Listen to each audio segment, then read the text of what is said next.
Hey lifers, it's Dawn, your friendly neighborhood HR Connect, coming at you with another video. This time I have my notes so I won't be all over the place. Today we're going to talk about how to finesse your resume. If you don't know, a lot of resumes go through a filter system within the application platform where bots screen your resume for keywords. They look for whatever information is plugged into the system to see if you're automatic rejection or if you actually get put past to the next level in order for a human being to take a look at your resume. So a lot of you don't know that when you submit a resume and you're like, wait, I submitted 24 resumes to 24 different companies and none of them have responded. That's why you didn't make it past the bots. So we're going to talk about resume building skills as well as other information that could assist you in getting past the bot phase in front of a human being and actually being selected for a phone screen. So without further ado, let's go.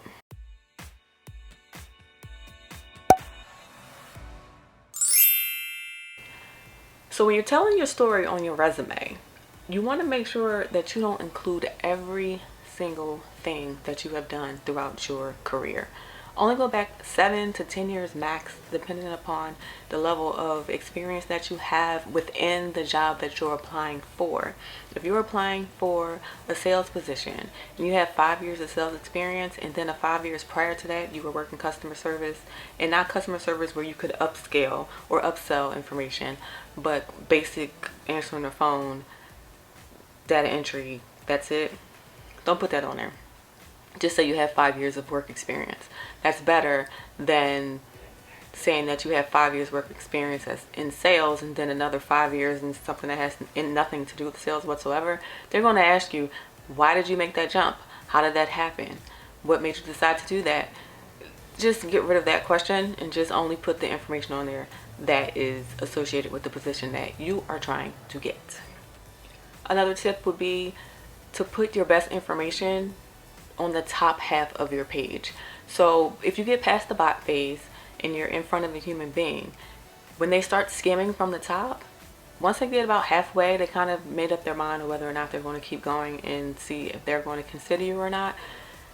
If you don't get past the first half of the page, you're going in the trash. You want to make sure that you put your best information on the top of the resume so that while they're skimming, they're like, oh wow, this person is amazing, before they even get to the bottom. And the bottom half can just be supportive information to what's on the top, or to provide a little more detail to what's on the top.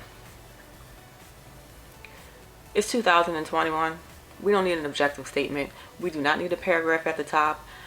I personally don't like paragraph form resumes. Back when I used to source resumes, if it was a paragraph, I wasn't looking at it.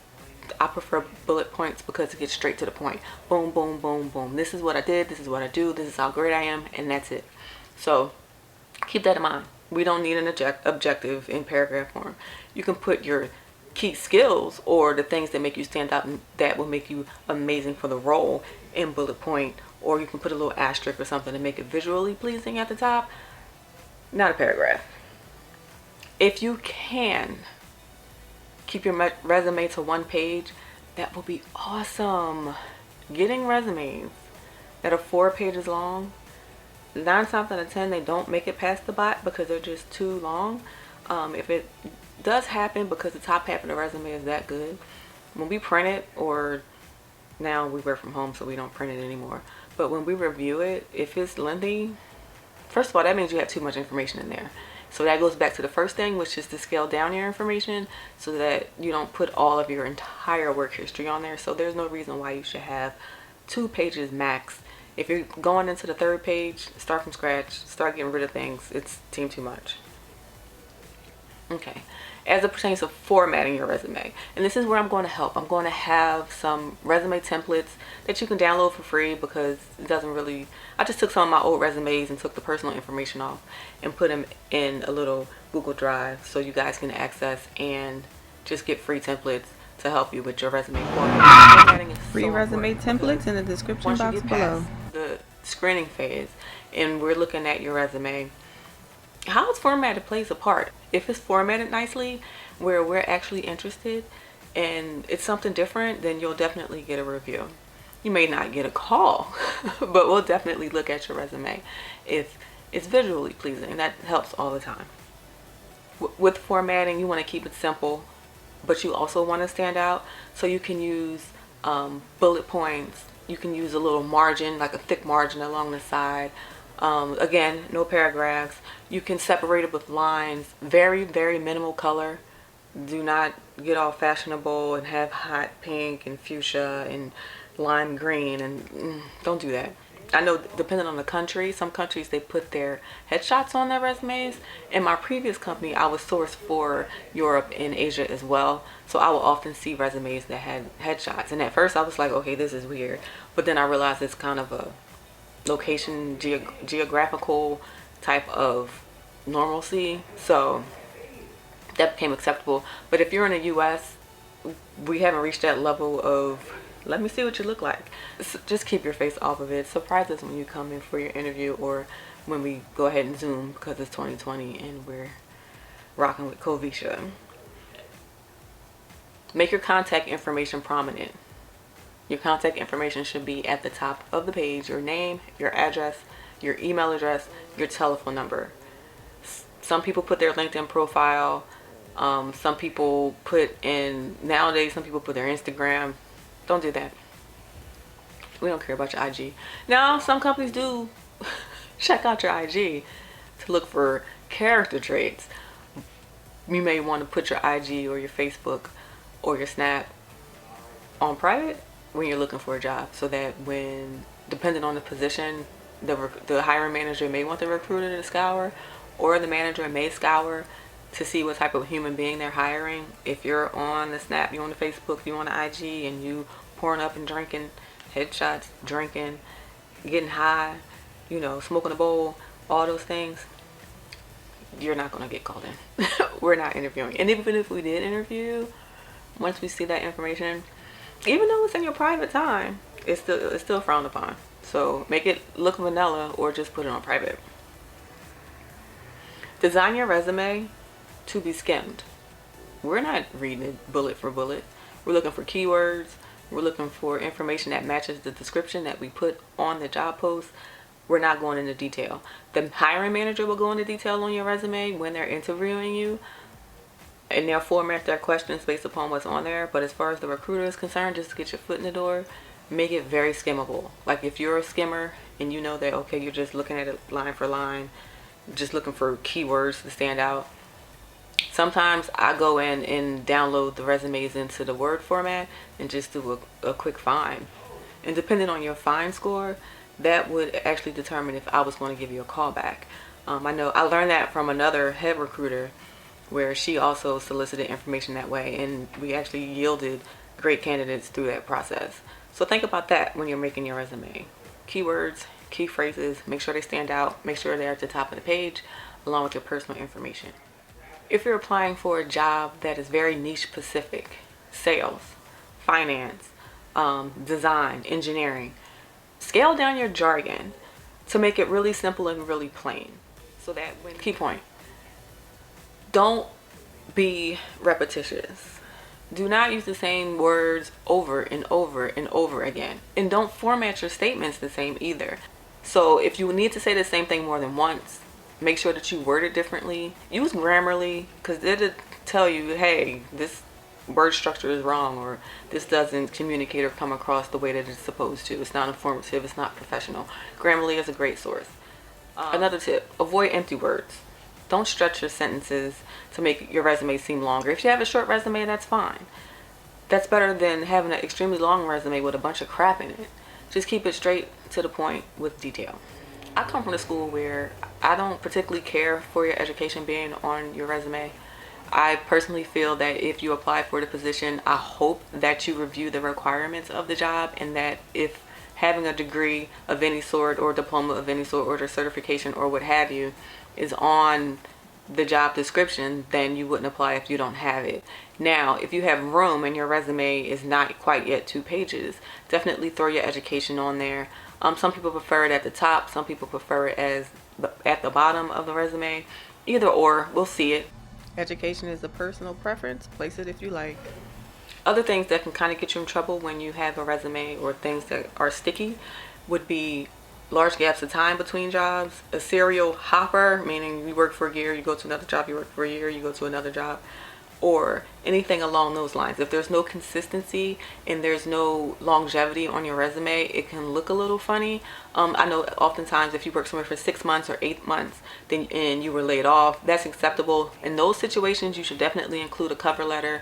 That way, if you have the keywords that'll get you through the screening process of the system, the bots, and then you get in front of a human being and you have those keywords there that'll make your resume stand out, so that when we're skimming, we can be like, hey, this person's awesome. Oh, wait, he only worked 6 months here, and then the following job he only worked at the job for 14 months. Well, let me give him a call to see what was the circumstance. If you have your cover letter included in your application, then we don't necessarily have to give you a call per se at that moment, because we can view your cover letter to see if you provided information on why you have short tenure at one position, or why you worked in 3 jobs over the span of 2 years. Like, we can look into that if you're a good candidate so far. If you're a shitty candidate, your resume sucks, and you have gaps, and you're a jumper, we're not going to call you. Even if that's who you are, if that's your history, fudge your resume a little bit to make it look like it's something different.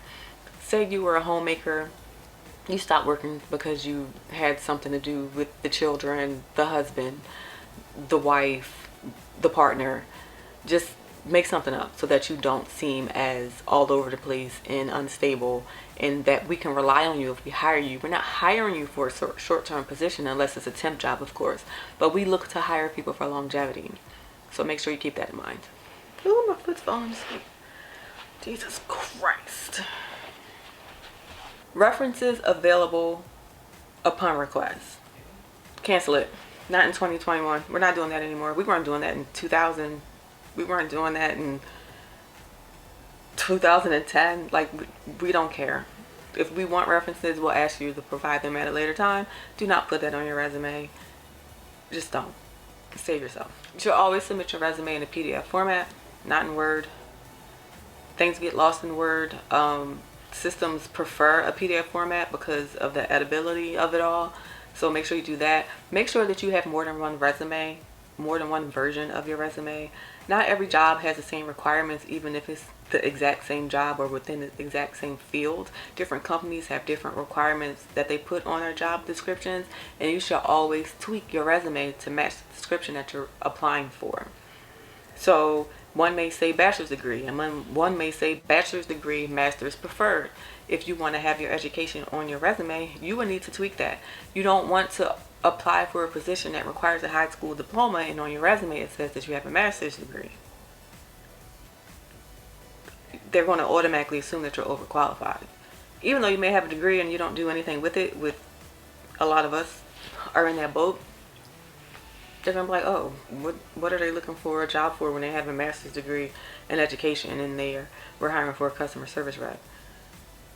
Like, just because you have a degree doesn't mean that you're working in that field. However, it does mean that we're going to throw your resume out because, one, you're either short selling yourself, or two, you have no intention of staying at this job long. It's a filler job when we need long-term applicants. I hope that makes sense. So we need to constantly refresh our resume to match the job that we're applying for. We should always use keywords and key phrases so that we can get past the robot automated system and to get in front of a human being. All of the things that make us sound amazing should be at the top of the page. You can bullet it out and just say highlights, career highlights, something along those lines. Definitely should be in the top half of your resume. Your job experience should only go back 7 to 10 years. And within those 7 to 10 years, the job experience that is relevant to the position that you're applying for should be highlighted, and possibly the only job listed on there. Formatting is important. Make sure you don't overdo it with color. Make sure that the things that you want to stand out are standing out. I will link some resume templates for you guys to try out for free as my gift to you, just to say thank you for watching this video, especially considering we need multiple resumes for different things. So I'm going to go ahead and do that. So click the link in the description for instant download. And what else? Let me double check to make sure we're recapping everything. We covered it, y'all. With those things, if you set that in motion, you should be good. You're going to get that phone screen. You're applying for a job that you know that you qualify for and you follow the skills to make your resume look good and it's formatted and you have bullets in your descriptions and your keywords and your key phrases tie into the job description that you read before you hit apply, you should be Gucci. Please do not apply for a job that has been open for more than 3 weeks, because I guarantee you that they already have a candidate selected. They're just waiting for them to go through background before they close out the requisition. Always apply for a job, preferably within the first 7 days of posting. If you can get it within the first 3 days, that's amazing. As always, I am Dawn, your friendly neighborhood HR connect, and I will see you in another video. In the meantime, subscribe, like, share this video with someone else who it can help. Like, come on, don't be stingy. Everybody needs a job, right? No, everyone's not supposed to be an entrepreneur. Even entrepreneurs hire people. Go get it.